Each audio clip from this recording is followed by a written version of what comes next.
menjadi sebuah sukacita setiap kali kami boleh membawakan Mezbah Koram Deo karena kami tahu bahwa kita semua bertumbuh di dalam Tuhan lewat kebenaran firman. Nah, topik hari ini sebenarnya sudah seri yang keenam yaitu menjadi manusia baru di dalam keluarga. Karena kita percaya bahwa Tuhan mau memakai kehidupan keluarga kita itu menjadi saluran berkat, menjadi orang-orang yang sudah dilahirbarukan oleh Tuhan. Nah, mari kita ingat kembali tentang pengertian manusia baru di dalam Efesus pasal 2 ayat 8 sampai 10.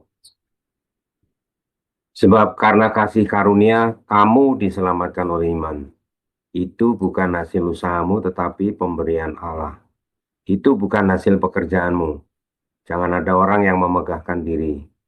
Karena kita ini buatan Allah, diciptakan dalam Kristus Yesus untuk melakukan pekerjaan baik yang dipersiapkan Allah sebelumnya. Ia mau supaya kita hidup di dalamnya. Amin. Ayat ini mengajarkan kepada kita bahwa yang pertama adalah kita diselamatkan oleh iman dan oleh kasih karunia Tuhan.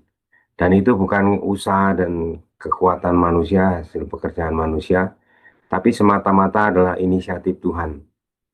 Ketika Tuhan mau menyelamatkan kita, Tuhan juga sudah punya plan, yaitu kita itu diciptakan dalam Kristus Yesus, yaitu untuk melakukan satu pekerjaan yang baik yang Tuhan sudah persiapkan sebelumnya. Dan dia mau supaya kita itu hidup dalamnya. Artinya ketika kita menjadi manusia yang baru, ciptaan yang baru, di dalam keluarga, baik kita sebagai seorang suami, istri, atau ayah, ibu, atau mungkin anak-anak dalam keluarga, kita mau menjadi pribadi yang mencerminkan karakter Kristus dalam kehidupan kita. Nah, tapi kenyataannya di dalam kehidupan, di dalam Efesus 4 ayat 22 sampai 24 dikatakan, yaitu bahwa kamu berhubung dengan kehidupan kamu yang dahulu harus menanggalkan manusia lama yang menemui kebinasaannya oleh nafsunya yang menyesatkan, supaya kamu dibaharui di dalam roh dan pikiranmu dan mengenakan manusia baru yang telah diciptakan menurut kehendak Allah di dalam kebenaran dan kekudusan yang sesungguhnya. Jadi kehidupan kita itu terus-menerus, kalau kita tidak memperbarui roh dan pikiran kita, maka kehidupan lama kita itu akan terus ada dalam kehidupan kita. Dan oleh sebab itu firman Tuhan hari ini mengajar kepada kita supaya kita harus menanggalkan manusia lama dan menggantikannya dengan manusia yang baru yang diciptakan menurut kehendak Allah di dalam kebenaran dan kekudusan yang sesungguhnya. Jadi manusia lama itu sering muncul dalam bentuk seperti apa? Kita menjadi orang yang mudah tersinggung. Kenapa kita mudah tersinggung? Karena kita memiliki luka masa lalu yang mungkin belum diselesaikan. Sehingga sikap, perkataan, atau tindakan orang lain itu apa yang mungkin terjadi itu bisa melukai kita. Atau bahkan mungkin dalam bentuk kata-kata kasar, kata-kata keras di dalam kita mendidik anak, di dalam kita berinteraksi dengan pasangan hidup kita, melukai. Karena di dalam perkataan itu ada kuasa untuk menghidupkan dan kuasa untuk kuasa yang bisa membawa benar kematian. Jadi iblis memakai kata-kata yang keluar daripada mulut kita itu untuk menghancurkan. Tapi Tuhan mau manusia baru kita itu, perkataan kita itu menguatkan dan menumbuhkan iman dalam kehidupan pasangan kita. Atau mengungkit-ungkit masa lalu.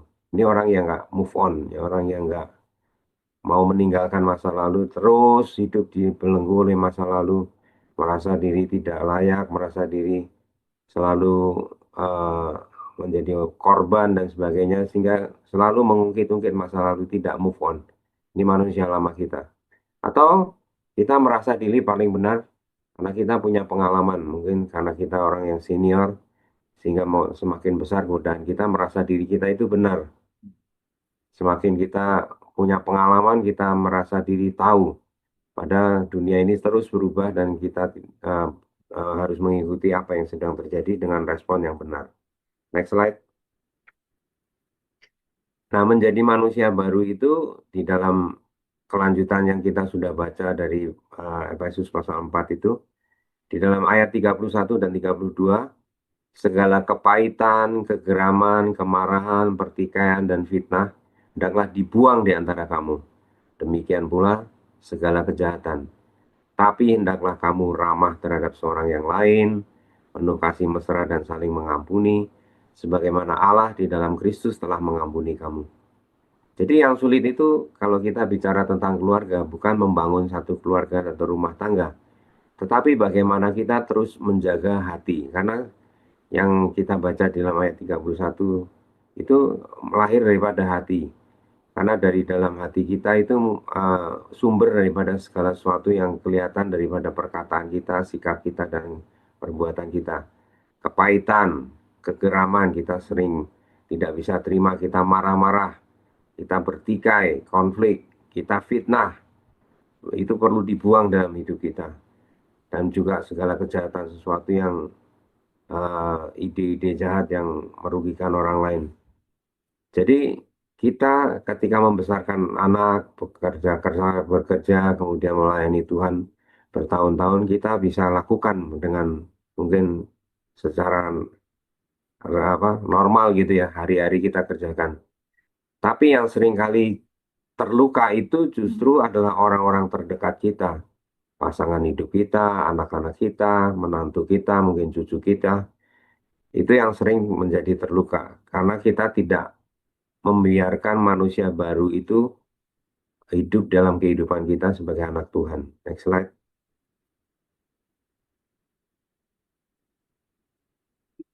Ada beberapa contoh di dalam Alkitab. Di antaranya adalah Musa ya. Ini gambaran bagaimana Tuhan akan membentuk kita menjadi seorang yang rendah hati.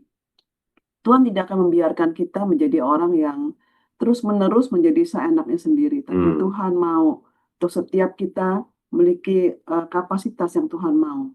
Dan beberapa contoh di dalam Alkitab kita akan belajar bagaimana Tuhan membentuk Musa ya. Dari aku mampu menjadi Tuhan menyertai aku. Ya. Nah, kita bisa belajar dari kehidupan Musa. Musa 40 tahun pertama dia menjadi seorang yang dibesarkan di dalam satu kerajaan. I am somebody katanya ya.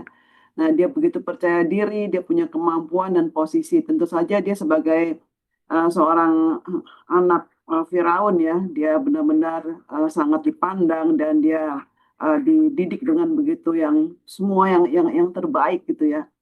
Nah, tapi kemudian dalam fase kedua dalam hidupnya, dari antara umur 40 sampai 80 tahun, dia menjadi seorang yang nobody. Ya, di mana dia mengalami brokenness di sana, ya dia diremukkan dengan satu seperti kesalahan dia sendiri gitu ya, tapi Tuhan membiarkan dan Tuhan mengizinkan semua itu sehingga dia kemudian lari dan kemudian di sanalah ditanami dia kemudian dibentuk menjadi seorang gembala di tengah kesendirian dia, ya, dari seorang yang penuh dengan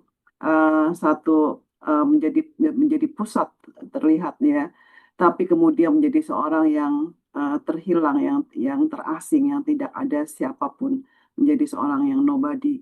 Tapi disitulah kemudian dia dibentuk dan Tuhan uh, membuat hatinya bergantung kepada Tuhan.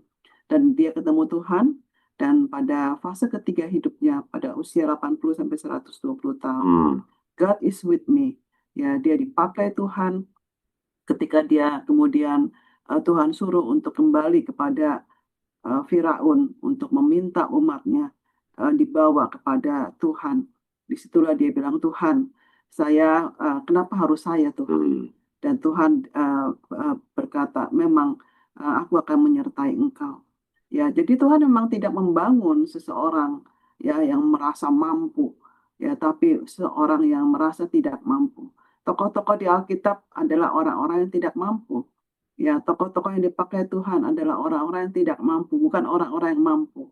Ya, dan Tuhan mau memakai setiap kita untuk menjadi orang-orang yang bergantung kepada Tuhan, yang berkata, Tuhan, ya, saya perlu Engkau Tuhan, saya tidak bisa berjalan sendiri. Dan Tuhan bilang, ya, memang disitulah Tuhan mau menyertai kita. Ketika itu suatu saat bangsa Israel ya, ketika melewati padang gurun, dan kemudian mereka menyembah kepada berhala, ya, kemudian Tuhan bilang, aku akan mengutus malaikat, aku tidak mau memimpin kamu lagi. Dan disitulah bangsa Israel nangis ya, sampai mereka bilang, waduh, nggak mau deh kalau misalnya sama malaikat, maunya tetap sama Tuhan gitu. Nah, disitulah kita bisa melihat ya, dipimpin Tuhan, disertai Tuhan itu adalah segalanya. Hmm. Kita tidak perlu eh, apa-apa yang lain, tapi hanya Tuhan saja yang kita butuhkan. Ya, karena kita lihat bangsa Israel ya, Tuhan kirim malaikatnya aja gitu ya. Udah sama malaikat aja deh, Tuhan nggak mau gitu ya untuk memimpin bangsa yang benar-benar bebal seperti ini. Di situ bangsa Israel langsung langsung bertobat minta Tuhan yang pimpin. Apakah hati kita seperti itu? Hmm. Ya, kita benar-benar mau memandang hanya Tuhan saja, hanya Dia saja, ya, dan bukan yang lain. Jadi sekali lagi, dalam membangun keluarga, ya, Tuhan tidak mencari orang yang merasa mampu, merasa hebat dengan segala kemampuan dia, kekayaan dia, ketenaran dia, dengan network dia. Tapi adalah yang Tuhan mau, orang-orang yang berkata, Tuhan, Hmm. tanpa engkau aku tidak sanggup. Keluargaku bukan orang-orang yang mudah, tapi orang-orang yang eh, benar-benar membutuhkan engkau. Saya butuh hikmat. Saya butuh tanganmu Tuhan untuk menjamah setiap hati di dalam keluarga saya. Pasangan saya, anak-anak saya, orang tua, mertua, Tuhan, engkau yang sanggup Tuhan untuk menolong saya untuk berjalan di dalam keluarga ini. Next slide. Ada satu lagi yang namanya Paulus ya. Nah, untuk Paulus ya, bagaimana dia sadar bahwa ketidaklayakan dia ya untuk menjadi seorang yang dipilih Tuhan sebagai rasulnya, dipilih Tuhan untuk membawa berita Injil kepada orang-orang uh, yang tinggi, yang hebat. Dan Paulus rasanya kayak, wah, ya saya ini benar-benar bukan siapa-siapa, bahkan yang paling rendah. Kita tahu bagaimana Paulus itu adalah seorang yang eh, apa hebat ya, dengan segala pengetahuan, pendidikan yang intelek yang luar biasa. Ya, bahkan dia merasa dia benar ketika dia menangkap orang-orang pengikut-pengikut Tuhan dan membunuh mereka. Ya, tapi kemudian ketika Tuhan menangkap dia, ya, membuat dia menjadi seorang yang benar-benar tidak layak ya di dalam satu jalan ketika dia bertemu dengan Tuhan dan berkata, Paulus, Saulus, kenapa engkau menganiaya aku? Dan itulah disitulah kemudian Saulus menjadi Paulus. Identitasnya yang baru melahirkan kerendahan hati. Hmm. Dari egonya yang tinggi menjadi satu anugerah. Dia merasa bahwa sungguh ketika dia bertemu Tuhan itu anugerah yang tidak akan pernah tergantikan. Yang dulu rasanya menjadi sampah, tapi sekarang dia bisa melihat ya sungguh berarti anugerah yang Tuhan berikan. Kesempatan untuk boleh melayani Tuhan itu menjadi satu honor, menjadi sesuatu yang benar-benar uh, dia melayani tanpa upah. Itulah satu satu uh, penghargaan, satu kehormatan dari Tuhan, dia bilang. Nah, bagaimana perjalanan Paulus? Ya, sebagai rasul, dia merasa dia yang paling hina, dia yang paling berdosa. Ya, di 1 Korintus 15 ayat 9 dikatakan, aku yang paling hina dari semua rasul. Ya, luar biasa ya. Padahal satu perjanjian baru paling banyak kitabnya tuh dia yang tulis ya. Tapi dia bilang aku yang paling hina dari semua rasul. Ya, dan di Efesus 3 ayat 8 katakan, aku yang paling hina di antara segala orang kudus. Ya, dan 1 Timotius 1 ayat 15 katakan, ketika ya Kristus Yesus datang ke dunia untuk menyelamatkan orang berdosa, dan di antara mereka akulah yang paling berdosa. Ya, siapa kita yang seringkali berpikir bahwa oh saya yang paling benar ya, saya bisa buktikan kalau saya paling benar.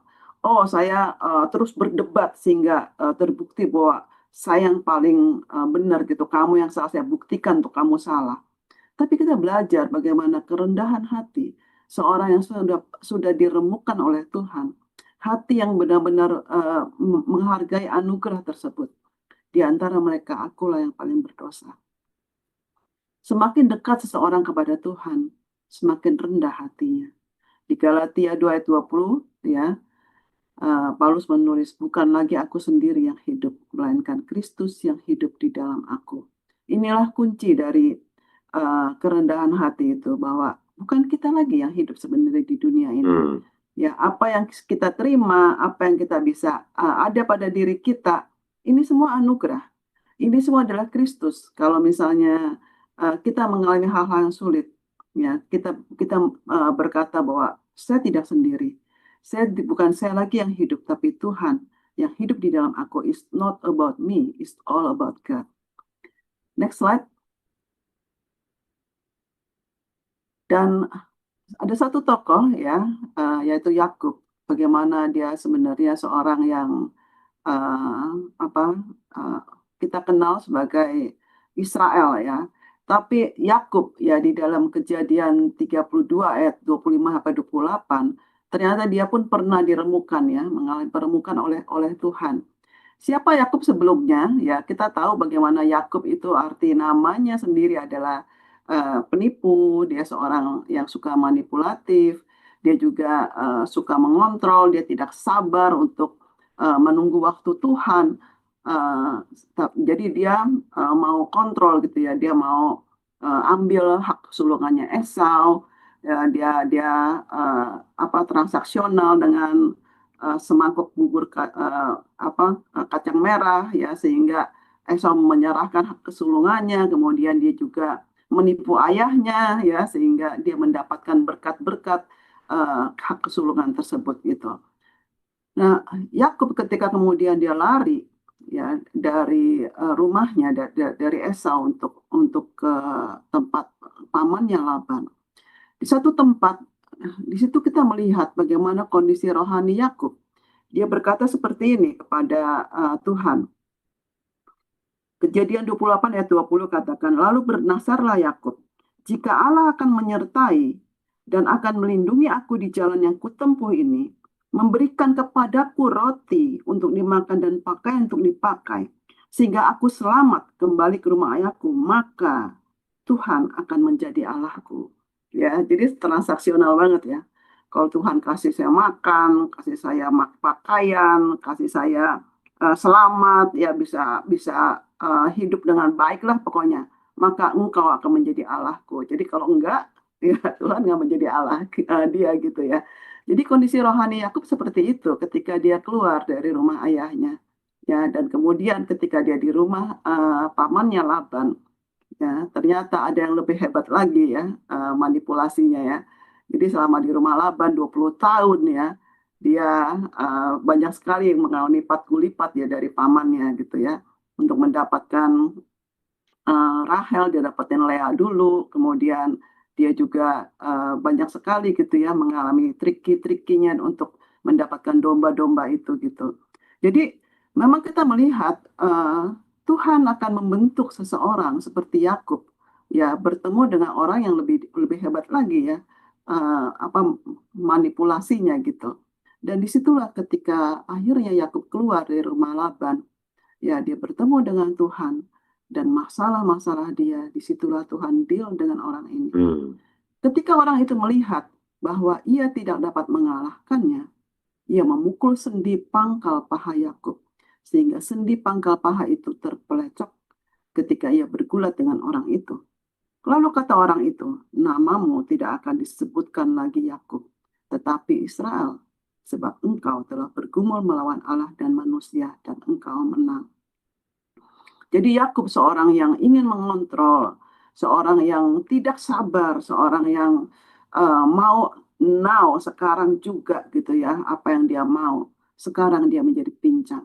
Dia tidak bisa lagi berjalan sendiri, dia harus bergantung kepada Tuhan. Dikatakan di dalam Hosea 1 ayat 5, ia bergumul dengan malaikat, M-nya besar ya, yaitu Tuhan sendiri, dan menang. Ya, dalam bahasa Inggris dikatakan prevail, ya dia bertahan di situ. Ya, dia tidak mau pergi, dia menangis dan memohon belas kasihan kepadanya, kepada Tuhan. Ya, dan disitulah brokenness atau peremukan itu terjadi. Ya, dan ketika dia keluar dari sana, ya dia bukan lagi Yakub, tapi dia Israel. Apa artinya Israel? Israel artinya Allah yang berjuang untukmu. Ya, di mana dia tidak bisa lagi berjalan tanpa Tuhan. Dia mau disertai oleh Tuhan. Dan luar biasa ya, setelah itu ya dikatakan dia takut sekali sebenarnya tadinya ketemu Esau. Ya dia dengar dari hambanya, wah Esau datang dengan 400 orang, mati dah dia pikir ya. 400 orang ya, dia bawa apa Rahel, dia bawa Lea dengan semua anak-anaknya, luar biasa banyaknya begitu. Ya, yang 400 orang, waduh, dia udah setengah mati, dia kirimin upeti-upeti duluan gitu ya. Jadi usaha-usaha dia. Tapi sebenarnya ketika dia kemudian selesai dengan dirinya, antara dia dengan Tuhan, ya Tuhan membereskan masalah-masalah dia dengan orang lain. Dan tidak disangka ketika dia datang bertemu dengan Esau, situlah mereka berpeluk-pelukan, bertangis-tangisan. Dan Esau menerima dia. Bahkan Esau nggak mau ya terima putih. Ini apaan sih? Dia bilangnya, udahlah kamu ambil lah. Enggak. Pokoknya ya model yang kayak kita tahu ya, jangan, enggak kamu, wah kamu gitu ya. Jadi disitulah mereka kemudian dia kemudian melihat ya perdamaian itu Tuhan yang memberikan, Tuhan yang apa berikan hal itu boleh terjadi, tapi setelah dia juga beres dengan Tuhan. Ya, luar biasa ya. Next slide. Nah, kita melihat bagaimana satu keindahan itu lahir dari sebuah luka, dari sebuah peremukan, ya, dari sebuah brokenness. Ada satu seni ya di Jepang yang kita kenal bernama kintsugi. Ya, indah ya itu ya mangkoknya ya. Ya, itu kintsugi adalah seni Jepang yang memperbaiki keramik yang pecah. Ya, bukan dengan menyembunyikan retaknya, tapi justru ya mau retak 1.000 ini juga jadi tambah bagus ya. Ya, tapi justru ditunjukkan dengan disambung dengan emas. Ya, jadi kelihatannya kita bayangin kalau satu cawan ini dia masih baru ya, belum ada retakan-retakan, itu kayaknya biasa aja ya dengan yang lain gitu ya, sama aja.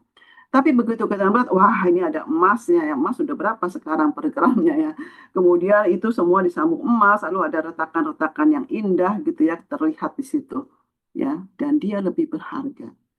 Dia menjadi lebih bernilai dan sangat indah dilihat. Ya, apa filosofinya?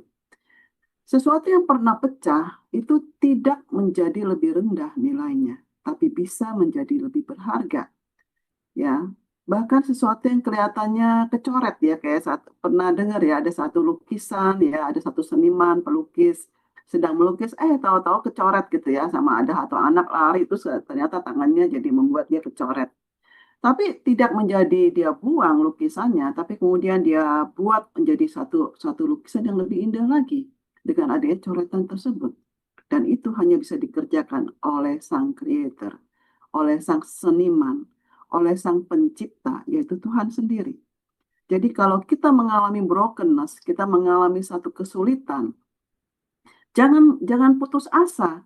Ya mungkin Tuhan sedang membentuk kita menjadi memiliki karakter Kristus. Ya, mungkin di sekeliling kita ini sekarang banyak orang-orang sulit ya. Hidup tidak lancar-lancar, tidak begitu tidak mudah-mudah aja gitu loh. Tapi biarlah kita menjadi setia kepada Tuhan. Kita tidak menjadi makin jauh pada Tuhan, tapi justru kita makin melekat pada Dia. Karena kita percaya bahwa yang rusak itu tidak dibuang, Amin. yang retak tidak disangkal, yang hancur pasti Tuhan pulihkan. Dan kita akan memiliki nilai yang lebih tinggi.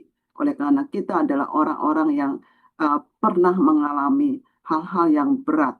Ya, di dalam Mazmur pasal 90 kalau nggak salah, itu dikatakan bahwa umur kita tuh 70 kalau kuat 80. Tapi apa yang menjadi kebanggaannya? Kesulitan, ya, kesukaran, penderitaan itu yang menjadi kebanggaan. Ya, jadi kalau misalnya kita uh, usianya sudah tinggi gitu ya, kemudian kita meninggal, orang-orang bisa menceritakan gitu betapa kesulitan dan penderitaan itu membuat kita lebih dekat pada Tuhan, membuat kita menjadi indah hidupnya dan menjadi teladan bagi banyak orang. Ya, biarlah kita mau terus ya semakin melekat kepada Tuhan di dalam setiap luka maupun setiap peremukan kita, ya, dan kita memiliki harapan kepada Tuhan. Jadi kita menjadi manusia baru itu tidak semuanya perfect ya, sempurna. Tapi justru ketika kita terus pakai manusia lama, tidak mau ganti-ganti dengan manusia yang baru, Kadang Tuhan izinkan permukaan supaya kita menjadi makin serupa dengan Tuhan. Rasanya sakit, tapi itu adalah cara bagaimana Tuhan membentuk kita supaya kita menjadi manusia yang baru. Next slide. Nah, kita percaya bahwa karya salib Kristus itu sudah selesai untuk menebus atau mengobati seluruh luka-luka kehidupan kita. Di dalam Roma pasal kelima ayat 8, akan tetapi Allah menunjukkan kasih-Nya kepada kita oleh karena Kristus telah mati untuk kita ketika kita masih berdosa. Ketika kita masih menjadi musuhnya Tuhan. Ketika kita tidak mau mendengar tentang apa yang menjadi kehendak Tuhan dalam hidup kita. Justru disitulah Tuhan sudah menunjukkan kasih-Nya kepada kita. Jadi Yesus Kristus menyerahkan hidupnya terlebih dulu. Ini menjadi satu teladan dalam kehidupan keluarga ya. Memang cukup satu tantangan ya. Karena dalam hubungan suami istri, maka dikatakan seorang suami adalah kepala yang menjadi gambaran Kristus kepada gerejanya. Kalau Kristus telah menyerahkan dirinya lebih dulu, kita percaya juga bahwa peran sebagai seorang suami harus berinisiatif lebih dahulu. Dan ini yang kadang sulit dan rasanya nggak fair ya. Tapi bagaimana kita belajar tentang peran suami istri itu, kita belajar dari Yesus Kristus menyerahkan dirinya lebih dahulu. Meskipun manusia yang dikasihinya itu masih berdosa dan masih menolak.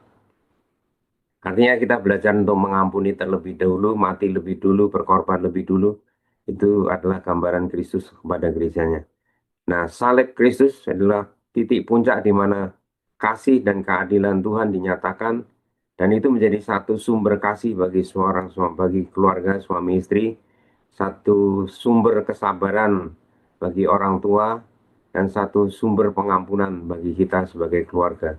Jadi ketika kita kembali kepada karya salib Kristus dan merenungkan salib Kristus, dan setiap kali kita melakukan Mesbah Koramdio selalu kita makan perjamuan, seharusnya itu momen untuk kita ingat bahwa Tuhan itu menunjukkan kasih kepada kita, bahkan ketika Dia mati, ketika kita masih berdosa. Next slide. Nah, Kristus itu membawa Injil, yaitu berita sukacita. Injil itu tidak bekerja dengan cara melupakan luka kita, atau kita menjadi orang yang pura-pura kuat, atau menutup retakan kita, bukan. Tapi Injil bekerja dengan cara justru mengakui bahwa kita ini hancur, dan kita mau bawa luka kita di hadapan Tuhan, dan dipulihkan oleh anugerah Tuhan. Jadi, ketika kita saat ini datang kepada Tuhan, atau mungkin hadir dalam Mesbah Koramdio ini dalam keadaan rasanya tidak berpengharapan, itu justru tempat di mana Injil mau dinyatakan di tengah-tengah kita. Di dalam 2 Korintus 5 ayat 16 sampai 17 dikatakan, sebab itu kami tidak lagi menilai seorang jua pun menurut ukuran manusia, bukan ukuran manusia, tetapi dan jika kita pernah menilai Kristus menurut ukuran manusia, sekarang kami tidak lagi menilainya demikian. Jadi, siapa yang ada di dalam Kristus, dia adalah ciptaan yang baru, dan yang lama sudah berlalu, dan sesungguhnya yang baru sudah datang. Ayat ini sangat sering kita dengar ya. Tapi biarlah menjadi perenungan kita, bahwa itu hanya bisa terjadi karena kita menerima Injil daripada Kristus Yesus. Next slide. Nah, hari ini kita mau mendiskusikan bagian daripada kehidupan kita, apa saja yang belum diserahkan sepenuhnya kepada Tuhan. Mungkin keuangan kita, mungkin anak-anak kita, mungkin masa depan kita, mimpi kita, kerinduan kita. Ya, saya kemarin ada satu pelayanan kepada satu pasien di rumah sakit ya. Mengingatkan saya bahwa mungkin ketika ada banyak orang itu punya pengharapan. Ini seorang yang usianya sekitar 60 tahunan ya. Dan dia itu sedang mengikuti atau melakukan proses kemoterapi. Ketika saya masuk kunjungin, lalu saya tanya, Pak, bolehkah kami melayani Bapak dan apa kira-kira beban Bapak? Pada waktu saya tanya begitu, dia langsung menangis dan saya tahu bahwa ada sesuatu yang berat dalam hatinya. Dan ternyata dia punya pengharapan. Dia punya anak dua dan baru saja kumpul. Dia salah satunya menikah dan kemudian satu persatu anak itu kembali ke negaranya dan dia merasa kayak sesuatu yang kehilangan. Dia pengen melihat cucu. tapi dia menyadari bahwa kondisi penyakitnya mungkin tidak membawa dia punya umur yang panjang. Ada satu yang dia belum serahkan, yaitu dia serahkan kerinduan untuk punya cucu. Mungkin banyak orang yang punya kerinduan seperti itu nggak salah. Tapi kalau itu menjadi fokus kita, kadang Tuhan izinkan itu terjadi sesuatu perembukan, sehingga kita menemukan siapa Kristus yang sesungguhnya, yang menjadi jawaban daripada pergumulan kehidupan kita.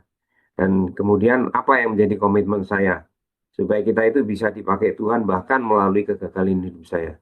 Kadang kita membandingkan diri dengan orang lain ya, padahal Tuhan mau pakai justru di dalam keremukan kita itulah Tuhan mau pakai untuk menjadi berkat bagi orang lain. Ya tadi karya seni Kintsugi itu terus mengingatkan kita bahwa justru di dalam karya yang sudah dihancurkan dan kemudian dibentuk lagi itu menjadi sesuatu karya yang indah luar biasa. Kiranya Tuhan memberkati kita.